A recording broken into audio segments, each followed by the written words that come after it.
The music had barely reached its third note when Lyra Hale felt eyes on her back, heavy as a hand pressing between her shoulder blades. She did not need to turn around to know whose eyes they were. She had felt that same weight all evening, from the moment she walked into the grand hall of Ashcombe Castle in her borrowed blue gown. Cale Whitmore held her hand a little too firmly as he spun her across the polished floor. He smiled at her the way visiting lords always smiled, like he already knew how the night would end. Lyra smiled back only because her sister, Elena, had begged her not to embarrass their family in front of the entire kingdom. "Relax," Cale said, his voice smooth as poured honey. "You dance like you are afraid of the floor." "I am not afraid of the floor," Laura said. "I am afraid of stepping on your boots." He laughed, and for a moment, the tightness in her chest eased. The ballroom glittered around them, candlelight bouncing off crystal chandeliers, silk gowns swirling in every color the eye could hold. Musicians on the raised platform played a fast, joyful tune, and dozens of couples moved together like a single breathing creature. But Lyra could not stop glancing toward the throne at the far end of the hall. King Draven Ashcombe sat there, unmoving, one hand resting on the arm of his gilded chair, the other curled into a fist against his knee. He was the Alpha King, ruler of the largest wolf kingdom in the Northern Territories, and he had not danced once tonight. He had not smiled once tonight. He simply watched. He watched Lyra. She had noticed it the moment she arrived, though she told herself it meant nothing. Kings looked at many things. Perhaps he was studying the crowd for threats, the way rulers were trained to do. Perhaps he was bored. Perhaps he was thinking about anything else in the world besides a low-ranked girl from a border pack who had only come to the ball because her sister worked as a seamstress for the royal house and had begged for an extra invitation. Still, every time Lyra turned, his gaze was there, dark and unreadable, fixed on her like she was the only person in the room. "You keep looking at the throne," Cale said, guiding her through a turn. "Should I be worried?" "No," Lyra said quickly. "I am only curious. He looks unhappy." "Kings are always unhappy," Cale said. "It comes with the crown." The song moved into its second verse.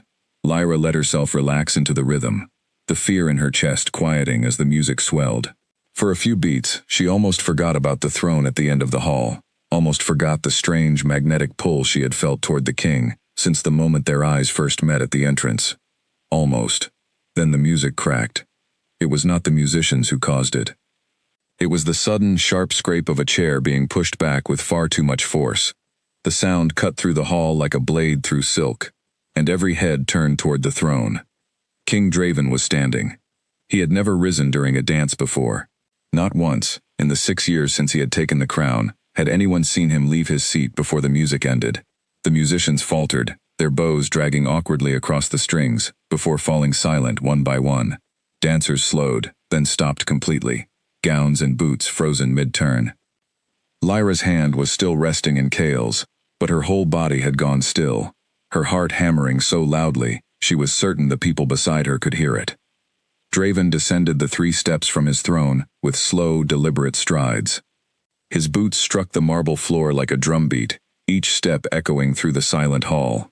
His golden eyes, sharp as a hunting wolf's, never left Lyra's face. "Whitmore," Draven said, and his voice was low, controlled, but it carried to every corner of the enormous room without effort. "Step away from her." Cale's grip on Lyra's hand tightened for half a second before he let go entirely, raising both palms in a gesture that was almost lazy, almost mocking. "Your Majesty, we were only dancing. I did not realize dancing was forbidden at your own ball." "It is not the dancing," Draven said. He stopped only a few feet from them now, close enough that Lyra could see the tension coiled in his jaw, the way his shoulders were set like a man bracing for a blow. His gaze finally left her face and settled on Cale, and something in his expression shifted from restrained anger into something colder, sharper, more calculated.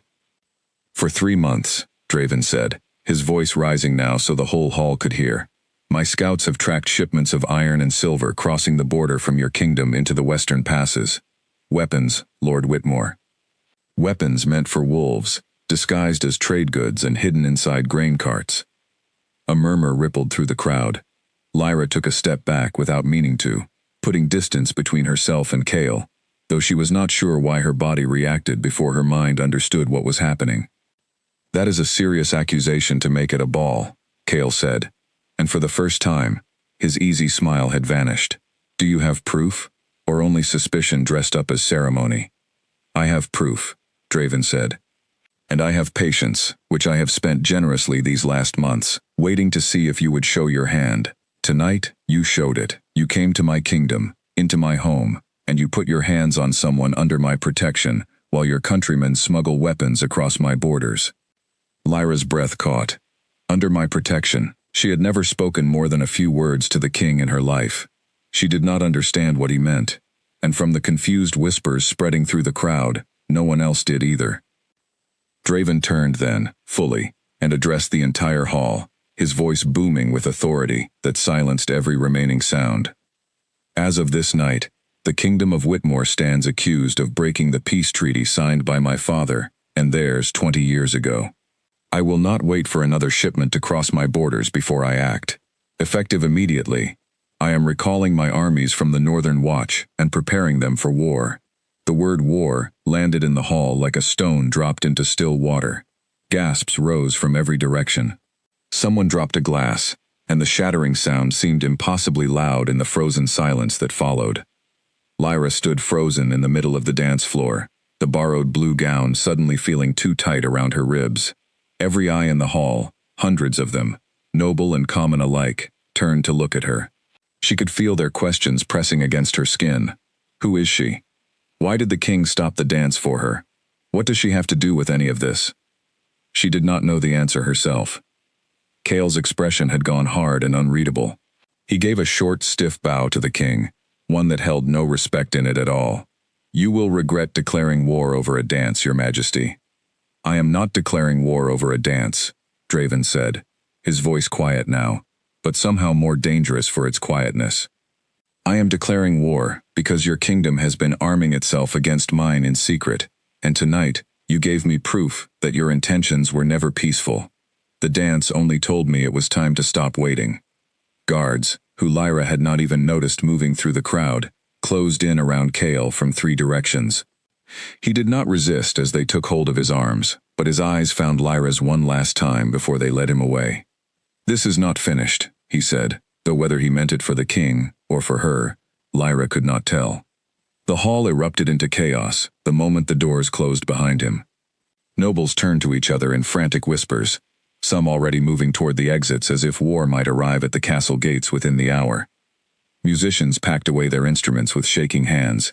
Servants rushed to close windows and shutters, as though bracing the castle itself for a storm. Through it all, Draven had not moved. He stood exactly where he had stopped, staring at Lyra, as though the entire hall around them had gone silent and empty, as though they were the only 2 people left standing. "Come with me," he said. It was not a request. Lyra understood that immediately, from the tone of his voice and the way the crowd parted around them without needing to be told. She had no choice but to follow him, her heart pounding with a fear she could not fully explain, weaving between panicked nobles and hurrying guards as the king led her toward a side door near the throne. Her sister Elena caught her arm just before she reached it, eyes wide with worry. "Lyra, what is happening? Why does the king know your name?" "I do not know," Lyra whispered back, and it was the truth. She had exchanged perhaps 10 words with King Draven Ashcombe in her entire life, all of them formal greetings during royal visits to her family's border territory. She had never spoken to him privately. She had certainly never given him any reason to declare war in the middle of a dance because another man was holding her hand. "Go home," Lyra told her sister. "Lock the doors. I will explain everything once I understand it myself." Elena hesitated, clearly torn between obedience and fear for her sister, but a guard's gentle but firm hand on her shoulder guided her toward the main doors along with the rest of the fleeing nobles. Lyra watched her go, swallowing down the urge to run after her, and turned back toward the side door where the king waited. Draven held it open himself, an act so unusual for a king that several nearby servants stared openly. Lyra stepped past him into a narrow, quiet corridor, and the moment the door shut behind them, the roar of the panicked ballroom faded into a heavy, ringing silence. For a long moment, neither of them spoke. Lyra could hear her own heartbeat, could feel the king's presence beside her, like heat radiating from a fire, though he stood a respectful distance away. "You are frightened," Draven said finally, his voice softer now than it had been in the hall, though still edged with something tightly controlled.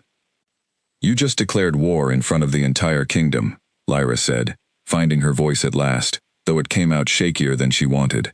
"Forgive me if I am not entirely calm." "That is fair," he admitted. "Why did you stop the dance?" she asked. "Why did you say I was under your protection?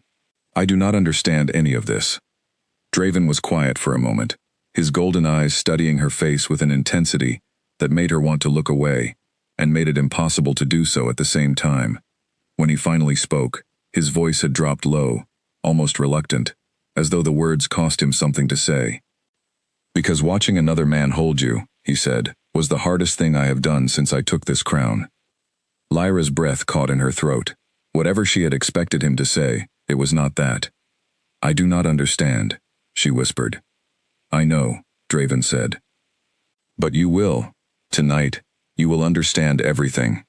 He turned then, gesturing for her to follow him deeper into the quiet, torch-lit corridor, away from the chaos of the ballroom, away from the fleeing nobles and the shattered peace of a kingdom that, until an hour ago, had known nothing of war. Lyra followed, her legs moving before her mind fully agreed to it, pulled forward by a curiosity and a fear that had somehow become impossible to separate from each other. Behind them, in the abandoned ballroom, the candles burned low, and the music that had once filled the air lay silent, unfinished, its final notes never played. Ahead of her, Lyra did not yet know it, but her entire life was about to change. The girl who had walked into the ball that evening, thinking only of surviving one uncomfortable dance, was gone. In her place stood someone the king of the largest kingdom in the north had just declared, in front of hundreds of witnesses, to be under his protection. She had no idea what that meant yet. She only knew that whatever waited for her at the end of this corridor would answer questions she had never even thought to ask, about a bond she did not know existed, about a war that had truly begun long before tonight, and about a king who had just proven, in the most public way possible, that he would burn down peace itself before he watched her dance with someone else again. The torches flickered against the stone walls as they walked deeper into the castle, and somewhere far behind them, the first messengers were already riding out into the night, carrying word of war to every corner of the kingdom. The corridor opened into a small private study, far removed from the noise of the fleeing ballroom. A fire crackled in the hearth, casting long shadows across shelves of old books and maps pinned with small red markers along the northern border. Lyra recognized the shape of her own family's territory among those markers, a small stretch of land pressed right against the line that separated the Ashcombe kingdom from Whitmore lands. Draven closed the door behind them and gestured toward a chair near the fire, but Lyra remained standing, arms crossed, too unsettled to sit still. "Guards are questioning me next, aren't they?" she said. "That is why you brought me here first. You want to control what I say before anyone else asks me anything." "No," Draven said, and something like offense flickered across his face. "I brought you here because I did not want you standing in a cold room full of soldiers while they decided whether you were a spy or a victim." "Am I either of those things?" "You are neither," he said firmly. "But others will wonder, and I would rather you hear the truth from me before rumor twists it into something ugly." Lyra studied him for a long moment. In the firelight, he looked less like the untouchable king from the throne, and more like a man, carrying something heavy, that he had held alone, for far too long. His golden eyes, so sharp and commanding in the hall, now held something closer to exhaustion. "Then tell me," she said. "Tell me why a king I have barely spoken to in my life just declared war because I danced with someone." Draven exhaled slowly and moved toward the fire, resting one hand against the stone mantle. "It is not a simple answer." "I have time," Lyra said. "Apparently my whole kingdom does now, since you have started a war on my behalf." A faint, tired smile crossed his lips at that, gone as quickly as it appeared. "The war was coming with or without tonight, Lyra. Whitmore has been smuggling weapons across the border for months. I told you the truth in that hall. What I did not explain was the timing." "Then explain it now." He was quiet for a long moment, staring into the flames as though gathering courage he did not often need. 6 years ago, the night I turned 18, I felt something change inside me. Every wolf feels it eventually, if they are fortunate enough to feel it at all. A pull, toward one person, somewhere in the world. My father called it foolishness meant for storybooks. My advisors called it a weakness that kings could not afford. I called it nothing, because I never felt it. Not until 3 years ago. Lyra's chest tightened, though she could not yet explain why. What happened 3 years ago? You came to court with your father, to petition for grain support after the flooding along the border, Draven said. You were 16. I was 21. You stood in this castle for perhaps 20 minutes, said maybe 5 words directly to me, and left without ever knowing I existed beyond the crown on my head. I remember that visit, Lyra said slowly, memory surfacing through the fog of years. My father was so nervous he could barely speak. I felt it the moment you walked into the hall, Draven said. The pull every wolf searches for and rarely finds. You were the one, Lyra. You have been the one since that day. The fire popped softly in the silence that followed. Lyra's mind raced, trying to fit this impossible information into some shape that made sense. 3 years, she said finally. You have known for 3 years, and you never once spoke to me? There are laws, Draven said, his voice tightening with old frustration. Laws written by kings before my father, meant to protect royal bloodlines from what they called impulsive attachments. A king cannot claim a mate outside noble blood without the full agreement of the ruling council. I petitioned them twice. Twice, they refused, citing your family's low rank and the political weight it would cost the crown to elevate a border family so quickly. So you did nothing, Lyra said, and she was surprised by the anger that rose in her own voice. You let me live my entire life without ever knowing any of this, while you watched from your throne like some kind of ghost. I told myself I was protecting you, Draven said quietly. If I claimed you against the council's will, I would have made you a target for every noble family who resented losing influence over the throne.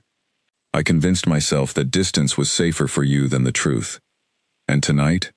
Tonight I watched Cale Whitmore hold your hand and smile at you the way I have wanted to for 3 years, and every careful, patient argument I had built for myself collapsed at once, Draven admitted. I am not proud of how I acted, but I do not regret the outcome, because it forced the truth into the open before Whitmore's spies could use you against me. If they had learned what you mean to me before I did, they would have taken you as a hostage the moment war seemed likely. Tonight, at least, the whole kingdom knows you are under my protection. No one will dare touch you now without answering to me directly. Lyra sank slowly into the chair she had refused earlier, her legs suddenly unwilling to hold her steady. The fire crackled, and outside the study window, she could hear the distant sounds of the castle preparing itself, boots marching across courtyards, horses being readied, the low murmur of frightened servants moving through hallways. This is a lot to accept in one evening, she said finally. I know, Draven said, and I am sorry for how you learned it. You deserved better than chaos and a declared war. Is Cale truly a spy? Yes, Draven said, no hesitation in his voice at all. My scouts have watched his movements for 2 months. Tonight was not the first time he sought you out, though I doubt you noticed the others. He asked about you at 3 separate gatherings before this ball. I believe Whitmore intended to use you against me from the moment they learned of the bond, likely through a spy inside my own council. A cold chill moved through Lyra's chest. Someone inside your court told them about me? I suspect so, Draven said grimly. Which means tonight, war was not the only danger I revealed to my enemies. I also revealed exactly how much power you now hold over me, whether you wanted that power or not. Lyra stared at him, the full weight of the situation settling over her like a heavy blanket. She had come to the ball only to please her sister, expecting nothing more eventful than tired feet and forced smiles. Now she sat in the private study of the Alpha King, learning that she was the center of a bond that had shaped his choices for years, and the trigger for a war that would soon spread across the entire northern territory. What happens now? She asked quietly. Now, Draven said, moving to kneel before her chair so their eyes met at the same level, an act so far beneath his station that Lyra's breath caught again. I need you to trust me, even though I know I have given you very little reason to. Whitmore knows what you mean to me. Your family's territory sits directly on the border where the fighting will begin. I cannot protect this entire kingdom and watch over your family's lands with equal attention, not without risking everything falling apart at once. Then what do you need from me? I need you to stay here, inside the castle, under guard, until I understand exactly how deep this threat runs, Draven said. I know that is not what you want to hear. I know your instinct will be to run home and warn your family yourself. But if Whitmore's spies are watching you as closely as I fear, that road could be the most dangerous place in the entire kingdom for you tonight. Lyra's heart clenched at the thought of her family, still living along that border, unaware that war had just been declared partly because of her. My parents do not even know what is happening. They will hear about the war from panicked neighbors before any official word reaches them. I will send riders to your family's territory tonight, Draven promised. Trusted men, not court messengers who might carry word to the wrong ears. Your family will know the truth, and I will send guards to watch over them until it is safe. It was not the answer Lyra wanted. Every instinct in her body screamed to leave the castle immediately, to run toward her family, rather than remain safely tucked away behind stone walls, while soldiers she did not know decided her family's fate. But she also understood, with a clarity that frightened her, that Draven was right. If Whitmore's spies were truly watching her, running blindly into the night, could deliver her straight into their hands. I will stay, she said finally, though the words tasted bitter in her mouth. For now. But I want updates, Draven. I want to know everything that is happening to my family and to this kingdom. I will not sit quietly in a gilded room while my world falls apart around me. Something shifted in his expression at the sound of his name from her lips, something raw and unguarded that he quickly smoothed away. You will have every update I can give you, he said. That much, I promise. Outside the study, the sounds of the castle preparing for war continued to grow louder, boots and hooves and shouted orders, weaving together into a rhythm that Lyra suspected she would grow far too familiar with in the days to come. She looked at the man kneeling before her, the king who had just upended her entire life in the span of a single dance, and felt, for the first time that evening, not fear, but a strange and fragile kind of resolve settling into her chest. Whatever came next, she would not simply be a bystander in it. She intended to understand every piece of this bond, this war, and this crown, before she decided what role, if any, she was willing to play in the storm that was only just beginning. Morning came too quickly. Lyra had barely slept in the guest chamber she had been given, a room far grander than anything she had ever known, with heavy curtains and a bed piled high with soft blankets that felt strange and unfamiliar beneath her tired body. She woke to the sound of a soft knock, and a young servant girl entered carrying a tray of tea and warm bread. The king requests your presence in the council chamber, if you are willing, the servant said, her eyes darting nervously toward Lyra, as though unsure how to address someone who had caused such an uproar the night before. I am willing, Lyra said, though her stomach twisted with nerves as she rose and dressed quickly in a simple gown laid out for her, far plainer than the borrowed blue silk from the ball, but far more comfortable. The council chamber was nothing like the study from the night before.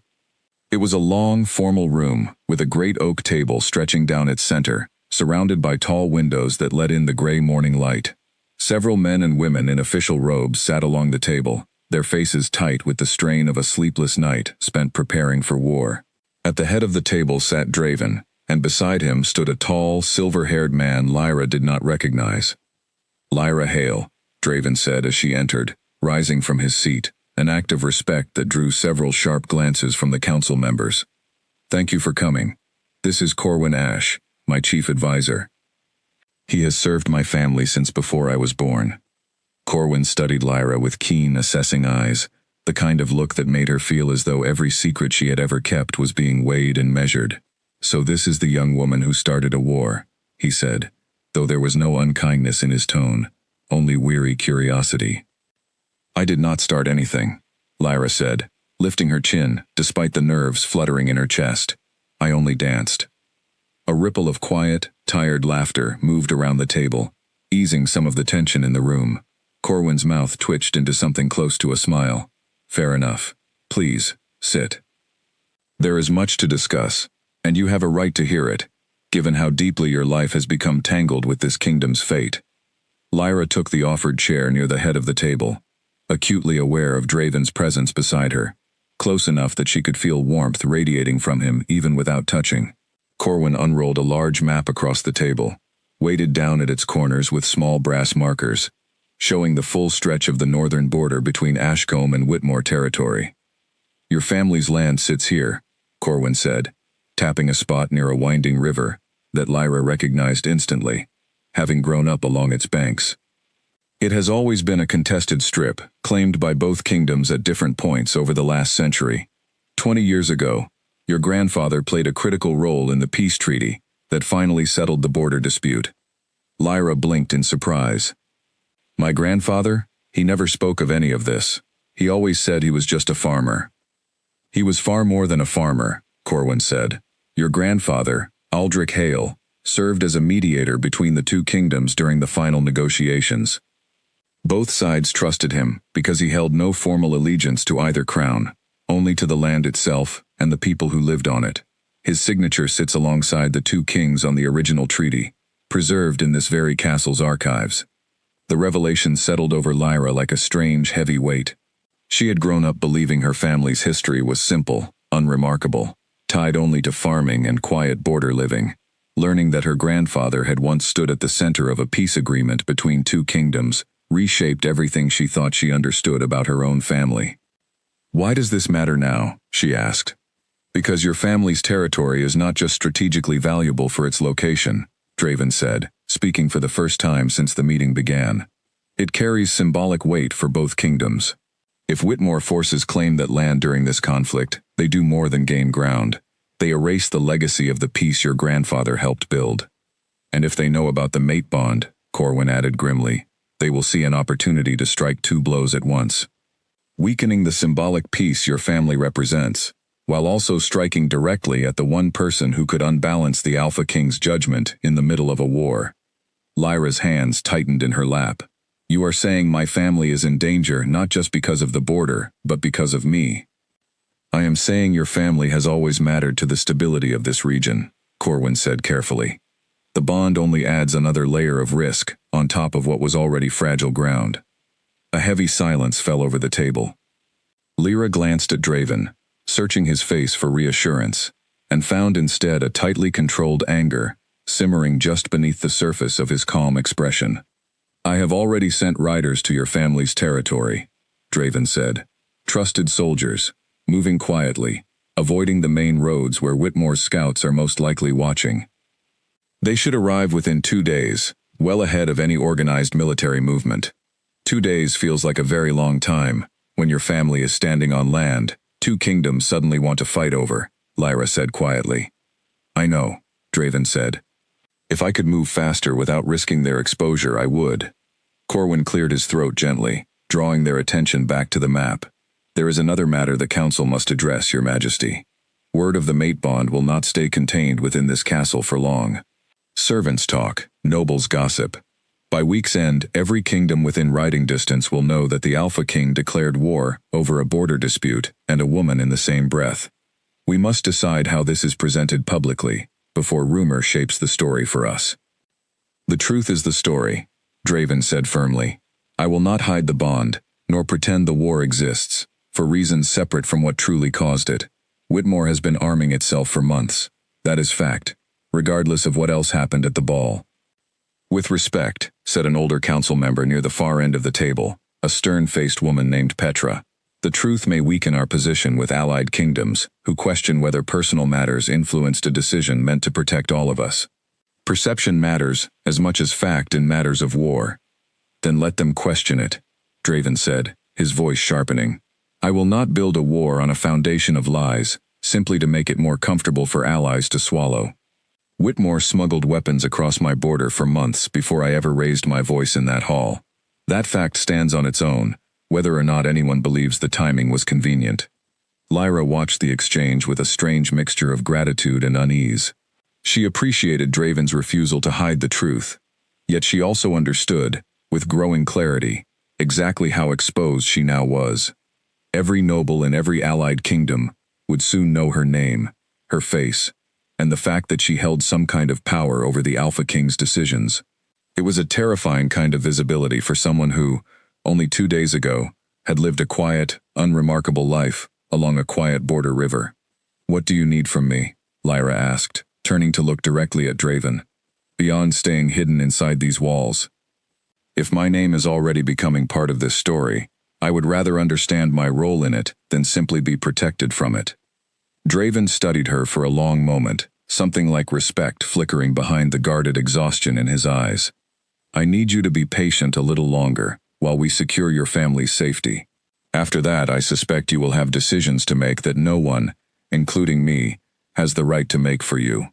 Corwin gathered the map, rolling it carefully as the council began murmuring amongst themselves about troop movements, supply lines, and messages that needed sending before nightfall. The meeting stretched on for another hour, filled with details Lyra only partially understood, terms like flank positions and southern reinforcements that meant little to a girl who, until 2 days ago, had never thought about war beyond old stories her grandfather occasionally told by the fire. When the council finally dispersed, Draven walked her back toward the guest wing personally, waving off the guards who moved to escort her instead. The castle halls, usually quiet and formal, buzzed now with hurried footsteps and low, urgent voices, as servants and soldiers alike prepared for a conflict that had arrived far faster than anyone expected. "Your grandfather sounds like a remarkable man," Draven said as they walked, breaking the silence that had settled between them. "He never spoke of any of it," Lyra said softly. "I always assumed our family was simply ordinary. Border farmers, nothing more. Perhaps he wanted to give you an ordinary life, after living through something so complicated himself," Draven said. "Some people carry their history quietly, hoping their children will never need to carry the same weight." Lyra glanced at him, struck by the gentleness in his voice, so different from the commanding tone he had used in the council chamber only moments before. "Is that what you want? An ordinary life for the people you protect?" "I want peace," Draven said simply. "I have wanted it since the day I took this crown. I never imagined achieving it would require declaring war first." They reached the door to her guest chamber, and for a moment, neither of them moved to end the conversation. Lyra found herself studying his face in the pale morning light, searching for the ghost of the stranger who had watched her from his throne for years, without ever speaking a word, and finding instead someone far more complicated, far more burdened, than she had ever imagined a king could be. "Thank you," she said finally, "for telling me the truth, even when it would have been easier not to." "You deserve nothing less," Draven said. "Whatever happens next, Lyra, I promise you that much." He left her at the door, his footsteps fading down the corridor toward whatever new crisis awaited him next. Lyra stood alone for a long moment, staring at the closed door, her mind spinning with everything she had learned in a single restless night and a single tense morning. Her grandfather's hidden history, the mate bond that had shaped years of a king's quiet, careful distance, a war that had been building long before any dance ever began. Somewhere beyond these castle walls, her family waited, unaware of how close danger truly stood to their quiet home along the river. And somewhere beyond the northern border, an enemy who now understood exactly how much power a single woman held over the Alpha King's heart, was already deciding how best to use that knowledge against him. 2 days passed slower than any Lyra had ever known. She spent them pacing the guest chamber, staring out tall windows at soldiers drilling in the courtyard below, and picking at meals she had no appetite for. Every hour without word from her family felt like a stone added to the growing weight in her chest. On the morning of the 3rd day, a commotion in the courtyard pulled her from a restless half-sleep. She rushed to the window and saw a rider slumped forward over his horse, blood soaking through the shoulder of his uniform, guards rushing to catch him as he nearly fell from the saddle. Her heart seized painfully. She recognized the uniform as belonging to one of the trusted soldiers Draven had sent toward her family's territory. She did not wait for permission. She ran from her chamber, ignoring the startled servant who called after her, and did not stop until she reached the courtyard, where a small crowd had already gathered around the wounded rider.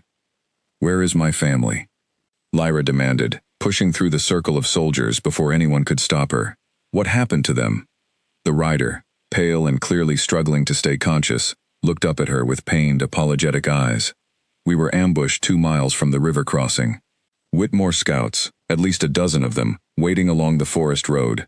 We fought them off, but not before they saw our uniforms and understood exactly where we were headed. My family, Lyra pressed, her voice trembling now. Did you reach them? We reached the village, the rider said. Your family is alive. Your father moved them to a shelter near the old grain mill, the moment word of the war reached the village, before we even arrived.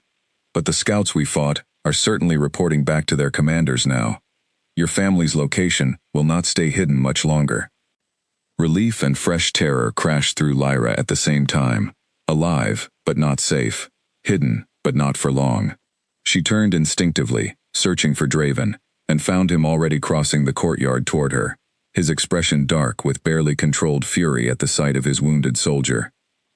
Get him to the healers immediately, Draven ordered, and 2 guards moved swiftly to help the injured rider down from his horse. Only once the man was safely being carried toward the castle's healing wing did Draven turn his full attention to Lyra. You heard everything, he said. It was not a question. My family is hiding near the grain mill, and Whitmore scouts know exactly which village to search, Lyra said, her voice shaking with barely restrained panic. I cannot stay locked away in this castle while that is happening, Draven. I will not. Lyra. No, she said, cutting him off with a sharpness that surprised even herself. You told me the truth about the bond, because you believed I deserved it. Then give me the truth now. If I stay here, hidden and safe, what happens to my family, while soldiers search every shelter along that river for them? Draven's jaw tightened, and for a long moment, he said nothing, clearly warring with instincts that pulled him in 2 directions at once. Finally he exhaled, some of the tension leaving his shoulders, replaced by something closer to resolve. If you go with a full guard, and you follow every instruction I give without question, he said. This is not a request for obedience out of pride, Lyra. It is the only way I can protect you at all once we leave these walls. I understand, Lyra said, relief flooding through her that he had not simply refused outright. I am coming with you, Draven added, before she could respond further. Lyra blinked in surprise. You are the king. Surely the council will not allow you to leave the capital during the opening days of a war.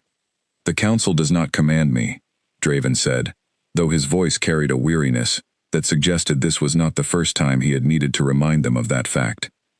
And I will not send soldiers to protect your family while sitting comfortably behind these walls myself. If Whitmore forces are moving toward that village, I would rather face them directly than wait for reports to reach me secondhand. Within the hour, a small, tightly organized group had assembled in the courtyard, a dozen of the king's most trusted soldiers, along with Corwin, who insisted on accompanying them despite his advancing years, arguing that his knowledge of the border terrain would prove more valuable than any young soldier's sword arm. As they prepared to depart, Lyra found herself standing beside Draven near the stables, watching soldiers check saddles and pack supplies with practiced efficiency. The nervous energy of the courtyard buzzed around them, but for a moment, it felt as though the 2 of them existed in a small, quiet pocket, separate from the chaos. Can I ask you something? Lyra said quietly. Anything. Why did you decide to come yourself? You could have sent Corwin, or a dozen soldiers, and stayed here where it is safer for the kingdom's ruler to remain.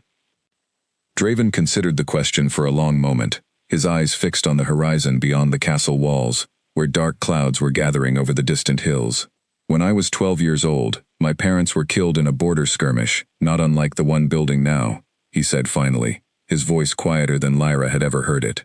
I was kept safely inside this castle the entire time, surrounded by guards and advisors who insisted a young prince belonged behind stone walls, not on a battlefield.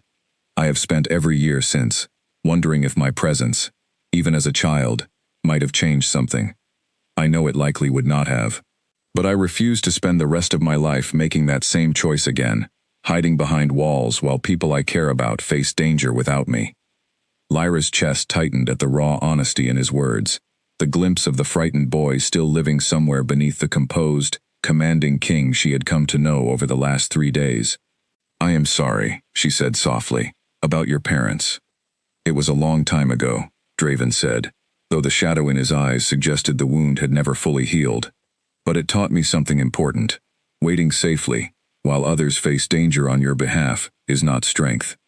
It is simply a different kind of fear, dressed up to look like wisdom. A soldier approached, informing them the horses were ready, and the quiet moment between them dissolved back into the urgent business of departure.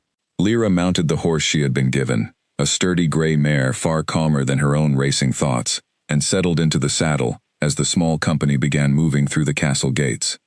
The capital fell behind them quickly, giving way to open countryside and winding forest roads that grew increasingly familiar the further north they traveled.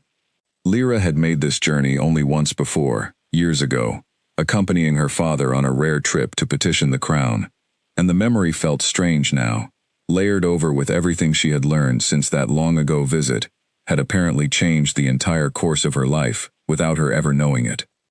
They rode hard through the afternoon, stopping only briefly to rest the horses, the urgency of their mission leaving little room for conversation. Corwin rode near the front alongside Draven, occasionally pointing out landmarks or discussing troop positions in low, focused tones. Lyra kept mostly to herself, her mind cycling through worry for her family, disbelief at everything the last few days had revealed, and a strange, growing awareness of the man riding just ahead of her, whose entire life had apparently been quietly shaped around a bond she had known nothing about until 2 nights ago. As evening approached and the forest around them grew thick with shadows, one of the scouts riding ahead of the main group came racing back toward them, his horse's hooves kicking up dirt as he pulled to a sharp stop before Draven. "Your Majesty," the scout said breathlessly. Whitmore soldiers, at least 30 strong, moving along the river road less than an hour's ride from here. They are heading directly toward the village near the grain mill. Lyra's stomach dropped. 30 soldiers, moving toward the exact shelter where her family was hiding. She looked at Draven, and found him already issuing quiet, rapid orders to the soldiers around them, his earlier calm replaced by sharp, focused urgency. "We ride now," Draven said, turning to look at Lyra, his expression a careful balance of reassurance and grim determination. "We are close enough to reach the village before they do, if we move quickly and quietly through the forest path, rather than the open road." "Then let us move," Lyra said, gripping her horse's reins tightly, pushing down the fear, threatening to overwhelm her, in favor of the same fierce resolve that had carried her out of the castle courtyard hours before. The company surged forward into the thickening dusk, hooves pounding against packed earth, the distant sound of a gathering enemy force, somewhere beyond the trees urging every rider onward with a speed born of desperation. Lyra kept her eyes fixed on the darkening path ahead, praying with every stride of her horse's legs that they would reach her family before Whitmore's soldiers did, that the shelter near the grain mill would hold just a little longer, and that whatever waited for them at the end of this desperate ride would not arrive too late. The forest path narrowed as they rode, branches whipping past close enough to catch at Lyra's sleeves, the sound of the horse's hooves muffled by soft, damp earth. Darkness settled fully over the trees now, broken only by the pale light of a rising moon filtering through the canopy above. Somewhere ahead, beyond the tree line, Lyra could hear the faint rush of the river that ran alongside her family's village, a sound she had known her entire life, now filled with a dread she had never associated with it before. "Quiet from here," Draven said, his voice low, barely more than a whisper, as they slowed the horses to a careful walk near the edge of the forest. "The grain mill sits just beyond this ridge. If Whitmore's soldiers are close, we do not want to announce our arrival before we understand their position." Lyra nodded, her heart pounding so loudly in her ears she was certain it could be heard for miles. Corwin dismounted first, moving with surprising quiet for a man of his age, creeping toward the ridge to survey the village below. He returned within minutes, his expression grim. "Whitmore's soldiers are already at the edge of the village," Corwin whispered. "Perhaps 20 of them, searching homes along the main road. They have not reached the mill yet, but they will, within the hour if they continue at this pace." Draven's jaw tightened. He turned to the small company of soldiers gathered around him, his voice dropping into the low, commanding tone Lyra had first heard in the ballroom, though now it carried none of the anger from that night, only sharp, focused strategy. "We split into 2 groups," he said. "Half of you move quietly to the mill, secure the shelter, and prepare to evacuate the villagers hiding there, toward the eastern forest path, away from the main road. The rest come with me. We will draw Whitmore's attention toward the western fields, giving the evacuation group time to move unseen. That puts you directly in the path of 20 soldiers, Lyra said, alarm sharpening her whispered voice. It puts me exactly where I need to be, Draven said, meeting her eyes with quiet resolve. You will go with the evacuation group, Lyra. Your family will need a familiar face to trust quickly, and I need you safely away from open confrontation.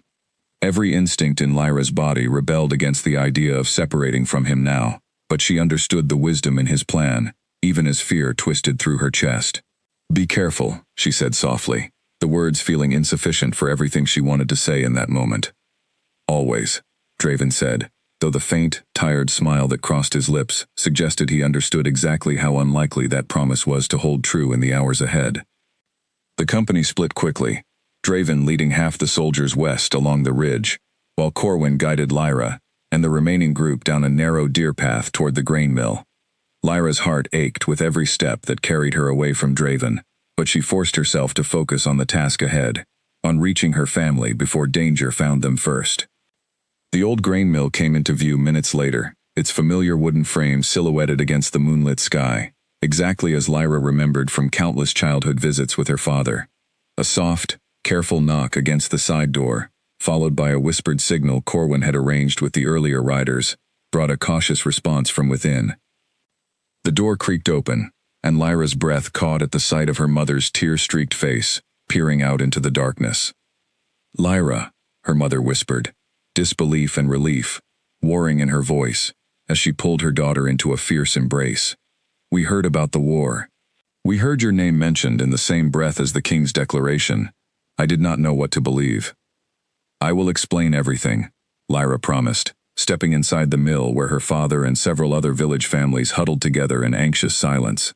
But right now, we need to move.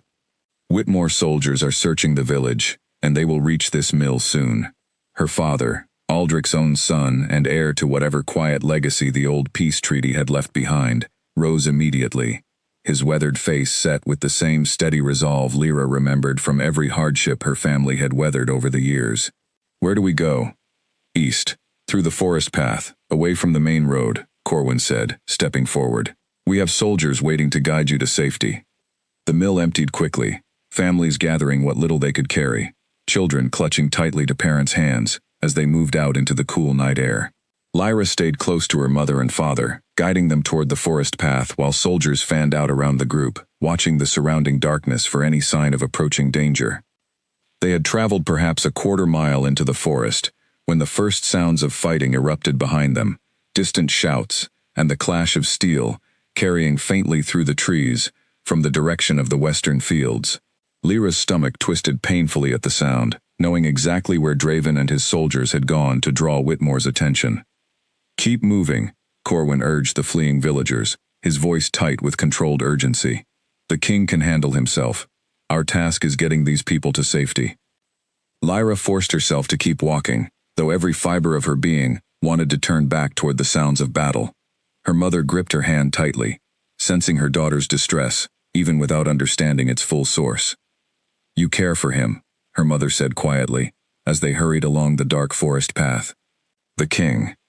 It is complicated, Lyra admitted, unable to fully explain the tangled mess of fear, gratitude, and something warmer she did not yet have words for, all wrapped up together in the space of only a few days. War rarely leaves room for complicated feelings to stay complicated for long, her mother said gently. Sometimes it simplifies things whether we are ready or not. They pressed on through the night, the sounds of fighting gradually fading behind them as the forest path curved deeper away from the village, leading toward a small network of caves Corwin explained had been used as emergency shelter during border conflicts for generations. The villagers settled into the caves as dawn began to break, exhausted but safe, children finally drifting into uneasy sleep against their parents' shoulders. Lyra sat near the cave entrance, unable to rest, watching the forest path for any sign of Draven's return. Hours passed in tense silence, broken only by the occasional soft murmur of villagers shifting in their sleep, or Corwin issuing quiet instructions to the soldiers standing watch. Just as the sun crested fully over the eastern hills, a soldier emerged from the trees, breathless but smiling. The king approaches, he announced. Whitmore forces have retreated. We suffered injuries, but no losses. Relief crashed through Lyra, so intensely, her knees nearly buckled. She rose and moved toward the tree line, watching as Draven emerged from the forest path, a shallow cut along his jaw, and dirt streaking his once immaculate uniform, but alive, walking steadily toward her with an expression of exhausted relief that mirrored her own.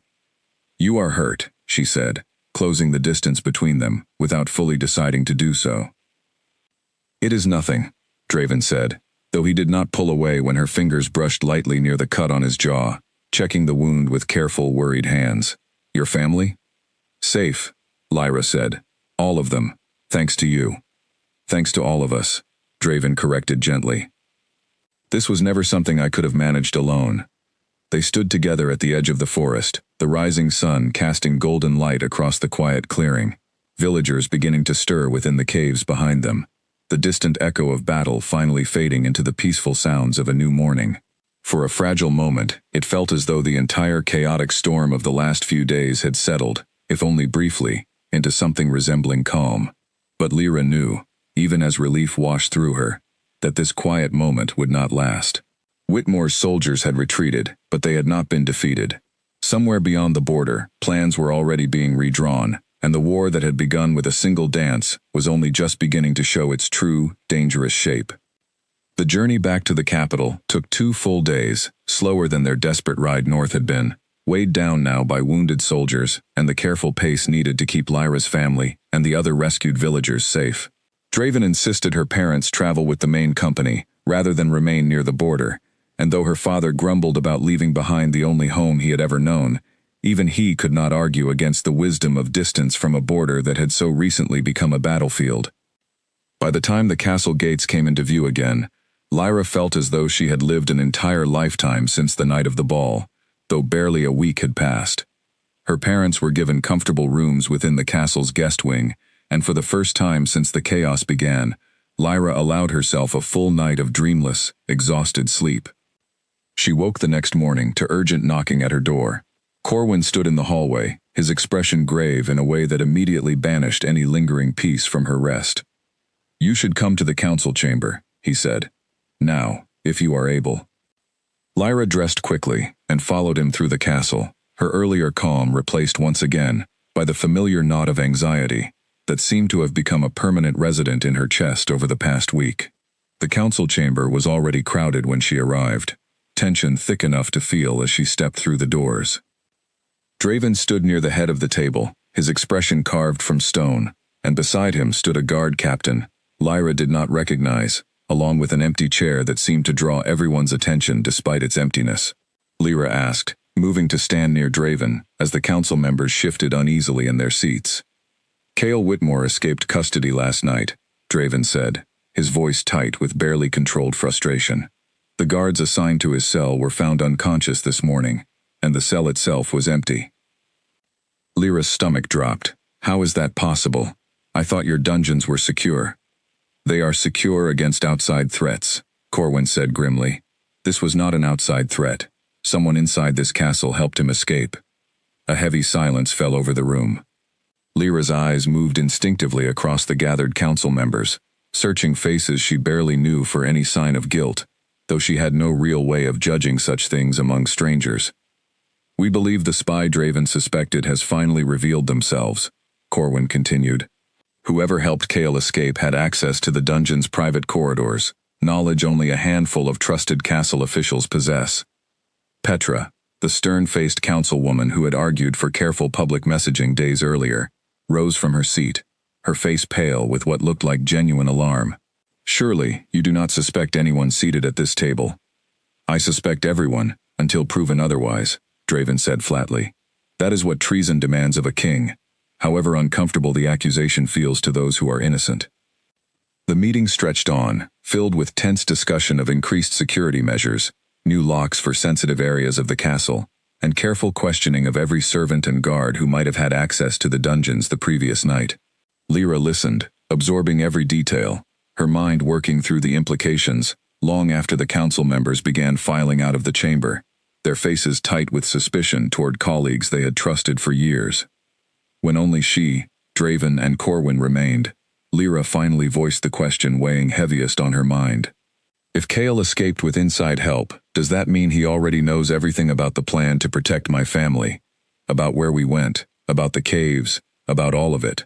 It is possible, Draven admitted, which is precisely why I want you and your family to remain within these castle walls for the foreseeable future, under close guard. For how long? Lyra asked. Draven, I cannot simply hide indefinitely while this war unfolds around me. Until we understand exactly how deep this betrayal runs, Draven said, though the weariness in his voice suggested even he found little comfort in that answer. Corwin cleared his throat gently. There is another matter that requires attention, Your Majesty. Word has reached us that Whitmore's king intends to send a formal envoy within the week, requesting a meeting to discuss terms before the conflict escalates further. Terms for what? Draven asked, his tone sharpening with suspicion. Peace, ostensibly, Corwin said. Though given recent events, I suspect the invitation carries more danger than diplomacy. A trap, Lyra said quietly, understanding settling over her with cold clarity. Likely, Corwin agreed, but refusing the meeting entirely risks appearing unwilling to pursue peace, which would damage our standing with allied kingdoms, who are already watching this conflict with cautious concern. Draven paced the length of the council chamber, clearly weighing the impossible choice before him. If I attend such a meeting personally, I hand Whitmore an opportunity to eliminate the one obstacle standing most directly in the way of their ambitions along the border. And if you refuse to attend at all, you risk losing allied support at the exact moment this kingdom needs it most, Corwin countered. Send a delegation instead, Lyra suggested suddenly, both men turning to look at her in surprise. Not you, Draven. Send trusted representatives who can negotiate on your behalf, while you remain here, where Whitmore cannot easily reach you. That could work, Corwin said slowly, considering the idea. Though Whitmore may refuse to negotiate with anyone beneath the king's own authority. Then let them refuse, Draven said. It will only prove further that their intentions were never truly peaceful. The plan was set in motion within the day, careful letters drafted and sealed, trusted representatives selected from among the council members, whose loyalty had never wavered under Draven's scrutiny. Lyra found herself increasingly involved in these discussions, her insight into her family's border territory and its history proving valuable in ways she had never expected, given how little she had known about her own family's political significance only a week earlier. Days passed in this new, uneasy rhythm, castle life continuing beneath the weight of war preparations.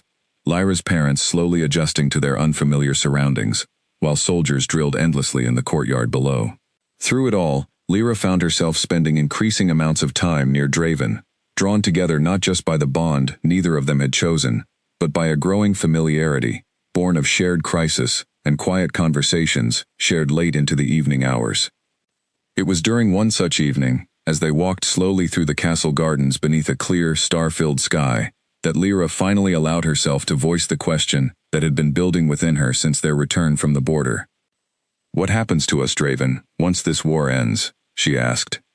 Assuming it ends well, the council still opposes the bond, does it not? Draven was quiet for a long moment, his eyes fixed on the distant stars rather than her face. The council's opposition was built on the assumption that elevating a border family would appear as an impulsive, foolish choice, unworthy of a crown's careful planning, he said finally. But your family is not simply a border family, Lyra.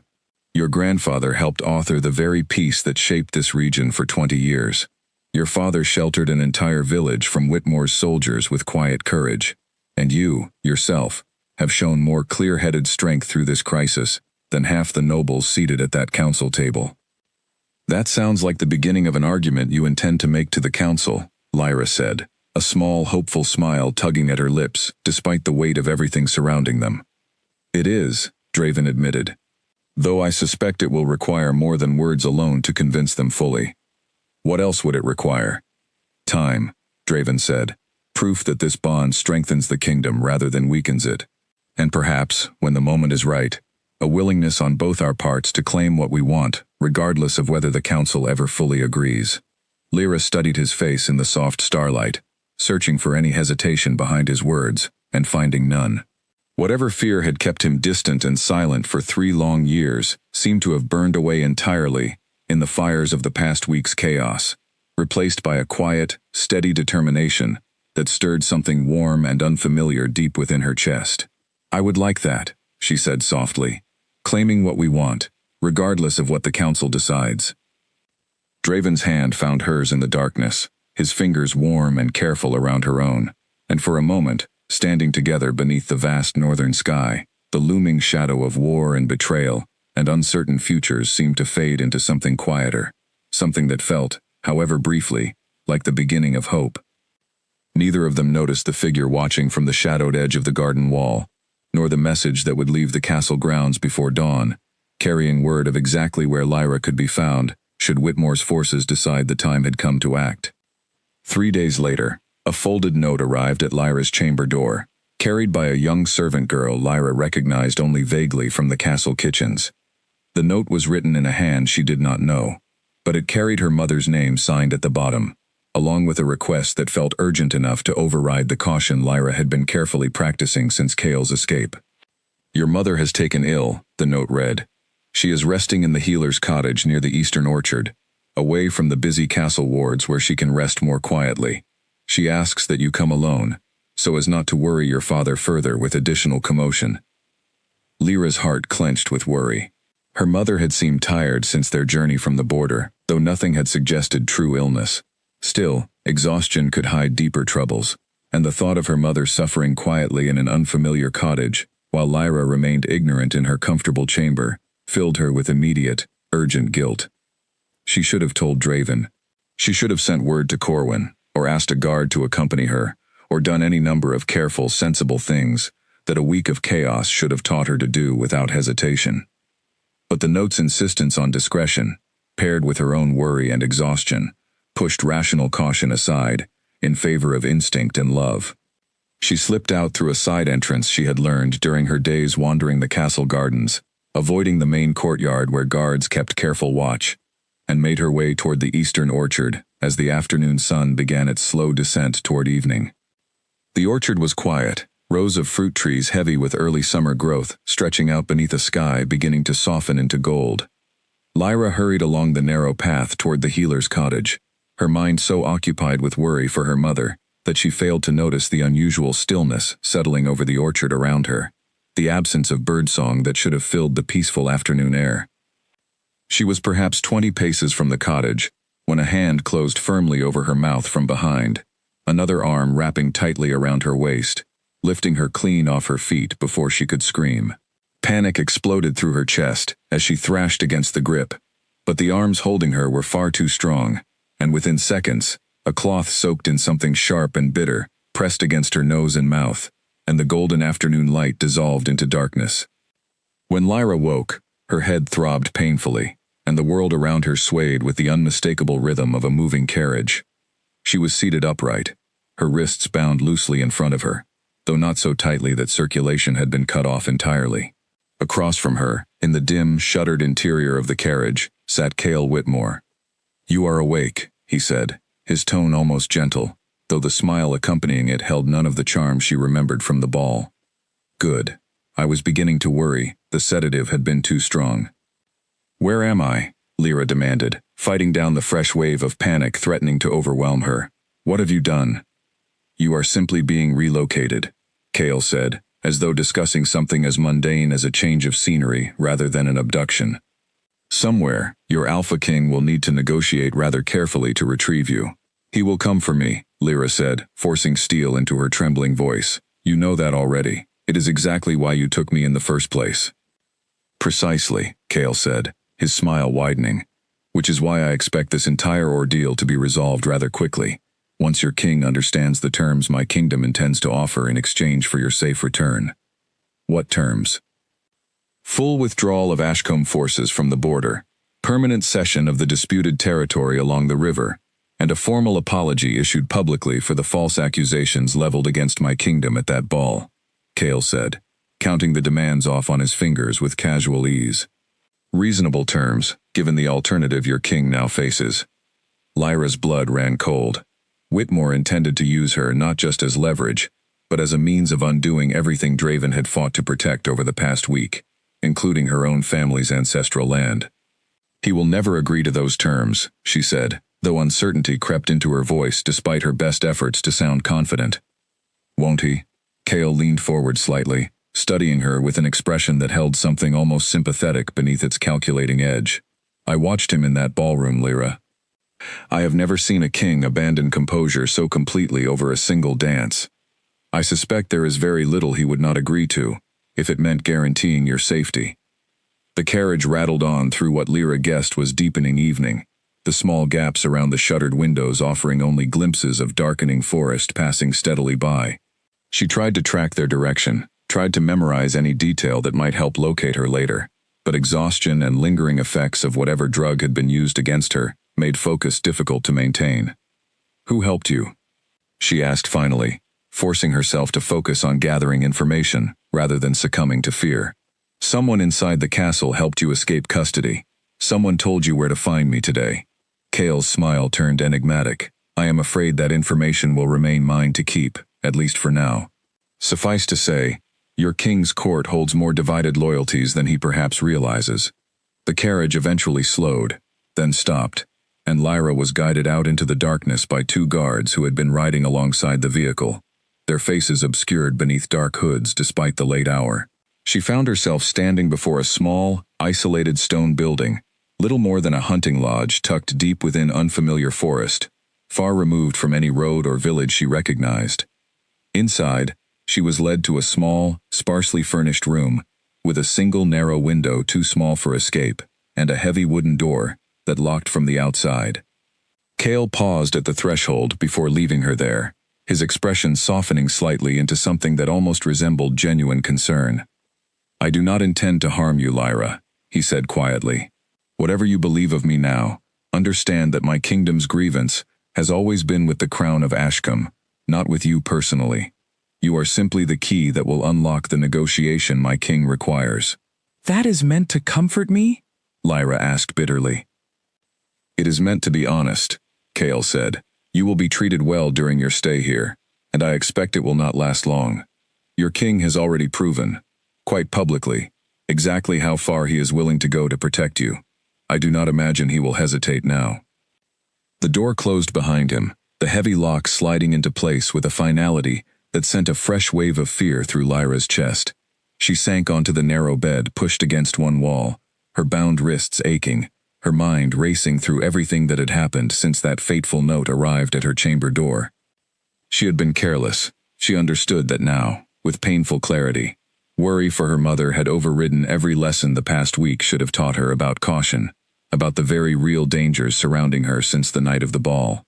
And now, because of that carelessness, she had become exactly what Draven had feared from the very beginning, a weapon that could be turned against him, a vulnerability his enemies could exploit without ever needing to defeat his armies directly.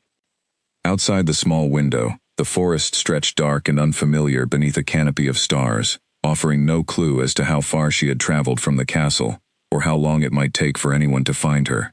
Lyra closed her eyes, forcing herself to breathe slowly through the panic clawing at her chest, and focused instead on the one certainty she still clung to amid the darkness. Draven had ridden directly into danger once already, to protect the people she loved, without hesitation, without waiting for permission from a council that valued caution over courage. Whatever terms Whitmore intended to demand for her safe return, she did not believe, not for a moment, that the man who had declared war before a single song ended would simply accept them without a fight. She only hoped, as exhaustion finally pulled her toward uneasy sleep, that whatever fight was coming would not cost him, or the kingdom he had sworn to protect, more than either of them could afford to lose. Draven noticed her absence within the hour. He had gone to find her in the gardens as the sun began setting, carrying a small bundle of early summer flowers he had picked himself, an act so uncharacteristic of a king that the guards who witnessed it exchanged surprised glances behind his back. When her chamber stood empty, and no servant could account for her whereabouts since mid-afternoon, the calm, careful composure Draven had maintained throughout the past week's crisis shattered completely. "Search every corridor," he ordered, his voice carrying through the castle halls with an intensity that sent servants scrambling in every direction. "Every garden, Every tower, every room in this castle, now. Corwin arrived within minutes, drawn by the sudden commotion, his weathered face creasing with worry, as Draven explained the situation in clipped, urgent sentences. Together, they organized a search that swept through every corner of the castle grounds, guards and servants alike combing through gardens, storerooms, and forgotten passages with growing desperation, as the search stretched into hours without success. It was a young servant girl from the kitchens who finally provided the crucial clue, approaching Corwin with trembling hands and a guilty, frightened expression. "I delivered a note to Lady Lyra's chamber this afternoon," she confessed. "A man I did not recognize gave me a coin and asked me to bring it to her personally. I did not think anything of it until I heard she was missing." "What did the note say?" Draven demanded, his patience worn thin by hours of fruitless searching. "I do not know," the girl admitted. "I cannot read, Your Majesty. I only know it concerned her mother." Draven's blood ran cold. He immediately sent for Lyra's mother, who confirmed within moments that she had sent no such note, had not fallen ill, and had spent the entire afternoon quietly in her chamber, entirely unaware of any crisis unfolding around her. The truth settled over the gathered council with grim, inevitable clarity. "She was lured out deliberately," Corwin said quietly, "and whoever arranged it knew exactly which worry would draw her away from caution." "The spy," Draven said, his voice tight with barely controlled fury. "Someone within this castle arranged her capture." The search shifted immediately, guards questioning every servant who had access to the kitchens and the castle's private corridors, while others fanned out into the surrounding countryside, searching every road and path leading away from the castle grounds. It was near midnight when a guard finally brought word of a carriage seen traveling north along a rarely used forest road, moving with unusual speed and secrecy in the hours following Lyra's disappearance. "North," Draven said, studying a map Corwin had spread across the council table, his finger tracing the forest road the guard had described. "Toward the Whitmore border. There is an old hunting lodge along that road," Corwin said, memory sparking behind his tired eyes. "Abandoned for years, though it would make an ideal hiding place for anyone wishing to remain unseen." Within the hour, Draven had assembled a small, swift-moving company of his most trusted soldiers, refusing Corwin's careful suggestion that he remain behind, while others conducted the rescue. "I will not repeat the mistake of waiting safely behind walls while someone I love faces danger without me," he said, echoing words he had spoken to Lyra herself only days before. "Not again." Meanwhile, deep within the isolated hunting lodge, Lyra had spent a restless, sleepless night, piecing together every detail of her surroundings that she could gather, without arousing suspicion from her captors. A young guard, barely older than herself, had been assigned to bring her meals throughout the following day, and Lyra had noticed, with careful attention, the nervous hesitation in his movements, the way his eyes darted toward the door each time he entered her small room. "You do not seem entirely comfortable with this arrangement," she said carefully, as he set down a simple tray of bread and cheese during the midday hour. The young guard glanced toward the door before answering, his voice barely above a whisper. "I was told this was simply a diplomatic matter, a hostage exchange, nothing more. I did not expect this. This being holding a woman against her will, in an isolated forest lodge," Lyra asked, keeping her tone gentle despite the sharpness of her words. The guard's jaw tightened, guilt flickering across his young features. "Lord Whitmore assured us you would be treated well, and return safely once terms were agreed upon. Do you believe that assurance?" Lyra pressed, sensing an opportunity in his obvious discomfort. "Or do you understand, as I do, that wars rarely end as cleanly as the men who start them promise they will?" The guard said nothing, but his silence spoke volumes.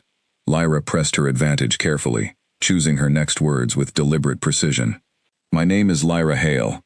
My family has lived along the border river for generations. My grandfather helped write the very peace treaty that has kept this region stable for 20 years. I am not a symbol in someone else's political game, whatever Lord Whitmore has told you. I am simply a woman who wants to go home to the people who love her." The young guard's eyes flickered with something that looked almost like sympathy, before he quickly composed himself, gathering the empty tray and moving toward the door without further response. But as he pulled the door shut behind him, Lyra noticed with careful attention that the lock did not fully click into place this time, the mechanism catching only loosely against the frame. She waited nearly an hour, listening carefully to the muffled sounds of activity throughout the lodge, before finally testing the door with trembling, careful hands.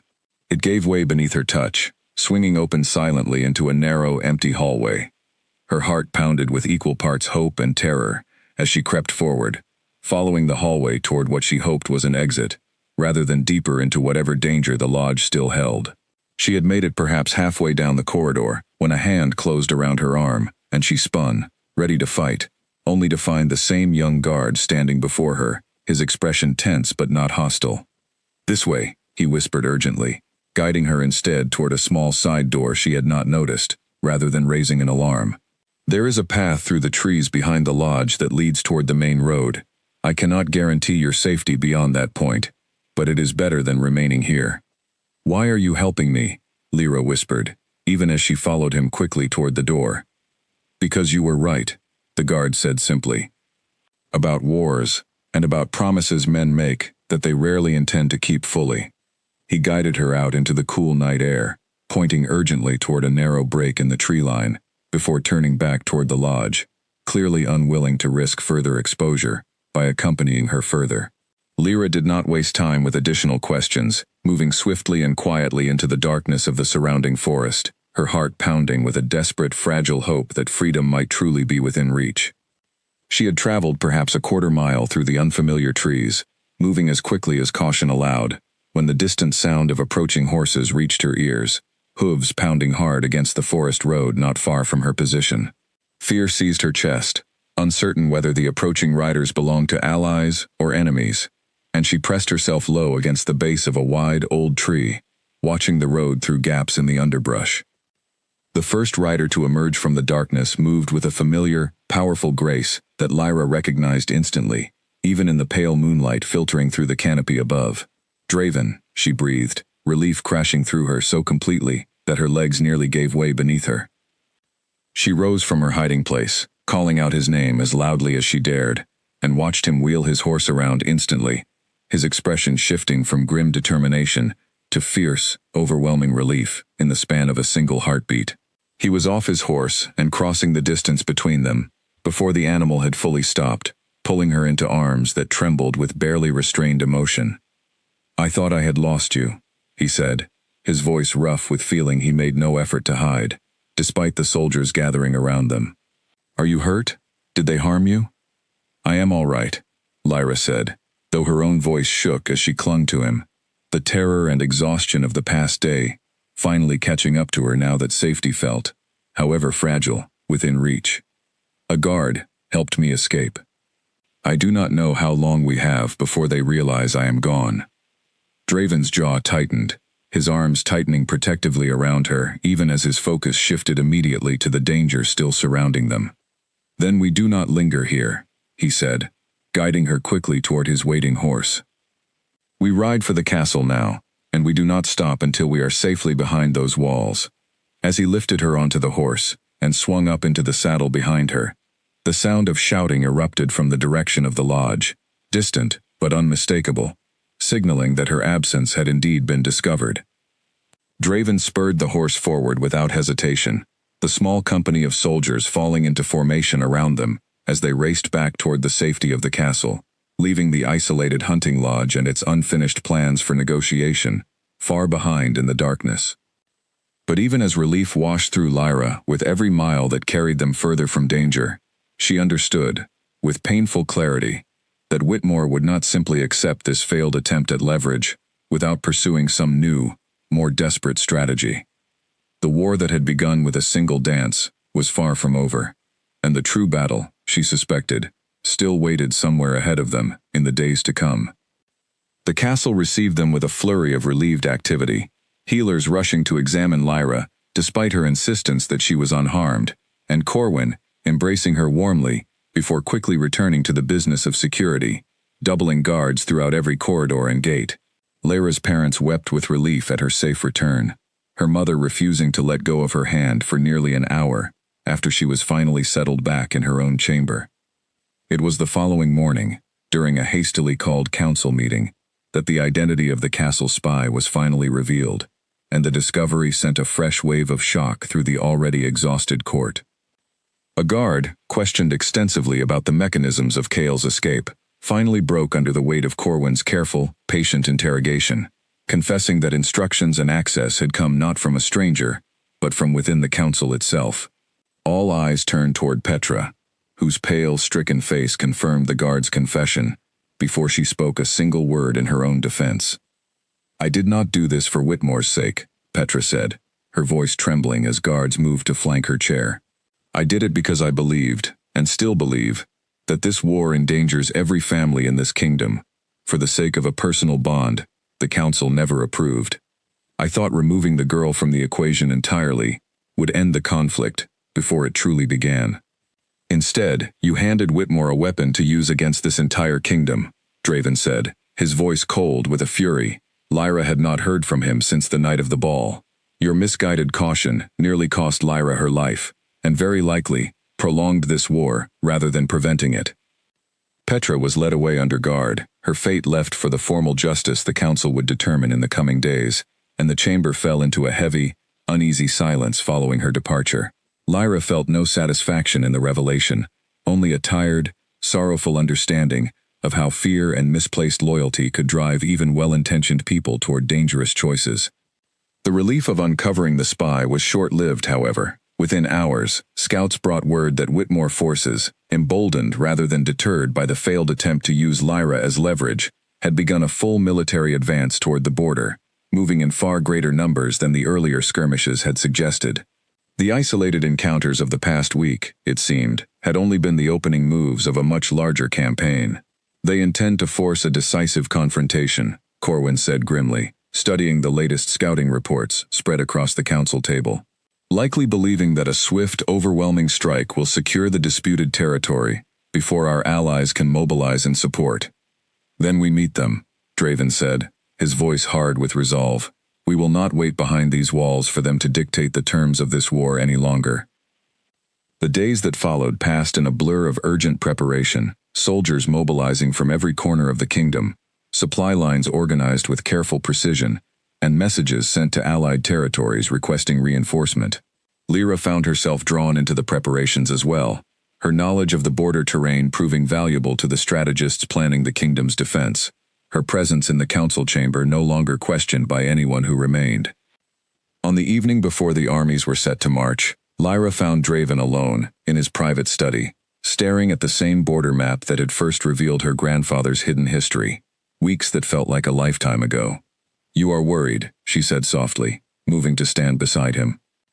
"I am always worried before a battle," Draven admitted, "but this time carries a different weight." "Because of me?" "Because I finally understand what I stand to lose if tomorrow goes wrong," Draven said, turning to face her fully, his golden eyes holding hers with an intensity that stole the breath from her lungs. "I spent 3 years convincing myself that distance was the safer choice, that protecting you meant staying away. I understand now how wrong that reasoning always was. Distance protected no one. It only delayed the danger, and nearly cost us both everything when it finally arrived." "What are you saying?" Lyra asked, though something in her chest already understood, warm and hopeful despite the fear surrounding tomorrow's uncertain battle.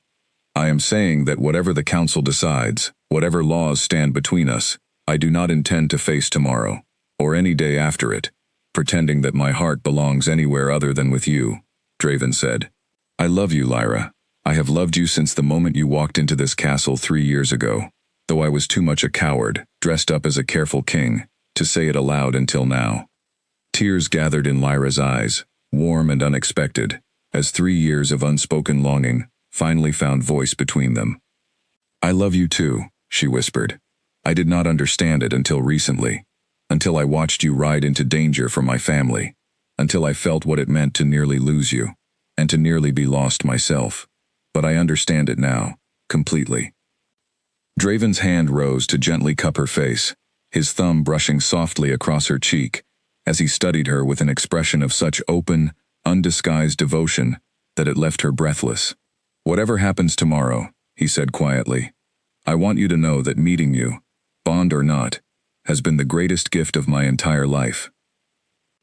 Then let us make sure tomorrow ends well, Lyra said. So we have many more days ahead of us to prove it. The battle, when it finally came the following afternoon, unfolded across the wide fields bordering the disputed river territory. Ashcombe forces meeting Whitmore's advancing army beneath a gray, overcast sky, heavy with the promise of rain. Lyra remained at the castle as promised, though the waiting proved nearly unbearable. Hours, stretching endlessly, as reports trickled back from the front lines, each one carrying fresh uncertainty about how the confrontation was unfolding. By evening, word finally arrived, carried by an exhausted but triumphant messenger, who nearly collapsed at the castle gates from the effort of his ride. Ashcombe forces had held the border, driving Whitmore's army into a costly retreat after Allied reinforcements arrived at a critical moment in the fighting, turning what had threatened to become a devastating defeat into a decisive victory instead.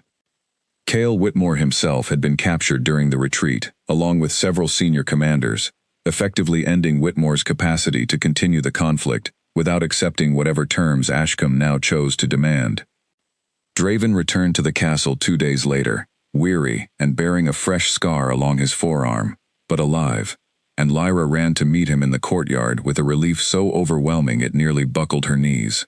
He pulled her into his arms without hesitation, uncaring of the soldiers and servants watching, and for a long moment, neither of them spoke, simply holding each other amid the quiet aftermath of a war that had finally, truly, begun to end. "It is over," Draven murmured against her hair. "Whitmore has agreed to formal peace negotiations. The border dispute will finally be settled, properly this time, with terms that protect your family's land permanently." "And Cale?" Lyra asked. "Held for now, pending the negotiations," Draven said. "Though I suspect his kingdom will trade heavily to secure his eventual release, given how badly this campaign has damaged their standing among the northern territories." Lyra pulled back slightly to look up at him, searching his tired but relieved face, and felt something settle within her chest that had been unsteady since the very first night of the ball. "What happens now?" she asked. "Between us, I mean, not the kingdoms." Draven's answering smile held none of the careful restraint she remembered from their earliest encounters, only warm, open certainty. "Now," he said, "I intend to keep the promise I made you, regardless of what the council decides. But first, I believe there is one final matter to settle properly, in front of the entire court this time, rather than hidden away in private studies and quiet gardens." 3 weeks passed before the peace treaty with Whitmore was formally signed, sealed in a ceremony attended by representatives from every allied kingdom in the northern territories. The disputed borderland, including Lyra's family's territory, was permanently recognized as Ashcombe soil, with new safeguards written into the treaty, specifically preventing future disputes over the same ground that had caused conflict for generations. Cale Whitmore was released as part of the negotiations, though he departed the kingdom with a noticeably humbled bearing, offering Lyra a brief, sincere apology before he left that she found herself able to accept with genuine grace. With the war formally concluded, Draven turned his full attention toward the matter he had promised to settle before the entire court. He called a special session of the council, insisting on Lyra's presence beside him, rather than seated among the observers, a decision that drew murmurs of surprise from council members, still adjusting to how thoroughly the past month had reshaped their understanding of their king. "I have called this session," Draven began, standing before the full council with Lyra at his side, "to formally petition, for the third and final time, for the council's recognition of my mate bond with Lyra Hale." Corwin, seated near the head of the table, allowed a small, knowing smile to cross his weathered face, clearly having anticipated this moment for some time. Several other council members exchanged glances, the weight of recent events clearly softening resistance that had once seemed immovable. "Your Majesty," said an older councilman near the far end of the table, one of the few voices who had consistently opposed the bond since Draven's first petition, years earlier. "I confess that recent events have given even skeptics like myself reason to reconsider our previous objections. Lady Hale's family has proven their loyalty and courage beyond question, and the bond itself appears to have strengthened rather than weakened your judgment throughout this crisis. I do not require the council's permission to love someone," Draven said, his voice steady and clear enough to carry to every corner of the chamber. But I do value this council's wisdom, and I would rather build my reign and my marriage on a foundation of unity rather than division. So I ask again, formally, for your blessing." A vote was called, and this time, unlike the two failed petitions of years past, the council's decision came swiftly, and near unanimously, in favor of recognizing the bond. Even Petra's empty seat, a quiet reminder of the cost fear and misplaced loyalty could exact, seemed to underscore the wisdom of choosing unity over suspicion going forward. News of the council's decision spread through the castle, and beyond its walls within hours, carried by servants and nobles alike into every corner of the kingdom. Lyra found herself overwhelmed in the days that followed by an outpouring of warmth from people she had never met, common folk and nobles alike sending well wishes for the match that had, against all odds, helped bring a costly war to a swift and favorable conclusion. Preparations began almost immediately for a formal ball to celebrate both the peace treaty and the council's recognition of the royal bond, a grand event meant to signal, publicly and unmistakably, the beginning of a new chapter for the kingdom. Lyra's mother, overjoyed and quietly proud, insisted on helping design a gown far finer than the borrowed blue silk from that fateful first ball, one made specifically for the woman who would soon stand beside the Alpha King as his true queen. On the evening of the ball, Lyra stood once again at the entrance of the same grand hall where everything had begun, though the room around her felt entirely transformed from that chaotic, uncertain night weeks earlier. Candlelight glowed warmly across walls draped with fresh flowers, and the assembled crowd buzzed, not with panic or suspicion, but with genuine celebration and anticipation. Draven waited for her at the base of the very throne he had abandoned so dramatically that first night, dressed in formal ceremonial attire, his golden eyes finding hers across the crowded hall with the same intensity that had first betrayed his feelings weeks ago, though now that intensity carried no tension, no restrained fear, only open, unguarded joy. He crossed the hall to meet her personally, ignoring the formal protocol that might have called for her to approach the throne instead, drawing appreciative murmurs from the watching crowd at the gesture. "You look beautiful," he said softly, taking her hand. "You look far less tense than the last time we stood in this hall together," Lyra teased gently, earning a warm, genuine laugh from him that still felt like a rare and precious gift after everything they had endured together. The musicians, the very same ones who had faltered into silence weeks earlier, began playing once again, a slow, elegant melody that filled the grand hall with warmth. Draven guided Lyra onto the dance floor, and this time, there was no hesitation, no watchful distance maintained from a distant throne. He held her close, moving with the confident, easy grace of a man who no longer needed to guard his heart against the world's judgment. "Do you remember what happened the last time we danced in this hall?" Lyra asked, a teasing smile playing at her lips as they turned slowly beneath the glittering chandeliers.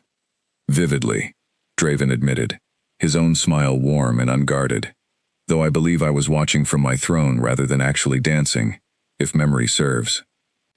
"You declared war before the song even ended," Lyra reminded him. "A decision I regret nothing about, given everything it ultimately led to," Draven said, drawing her slightly closer as they moved through the crowded, joyful hall.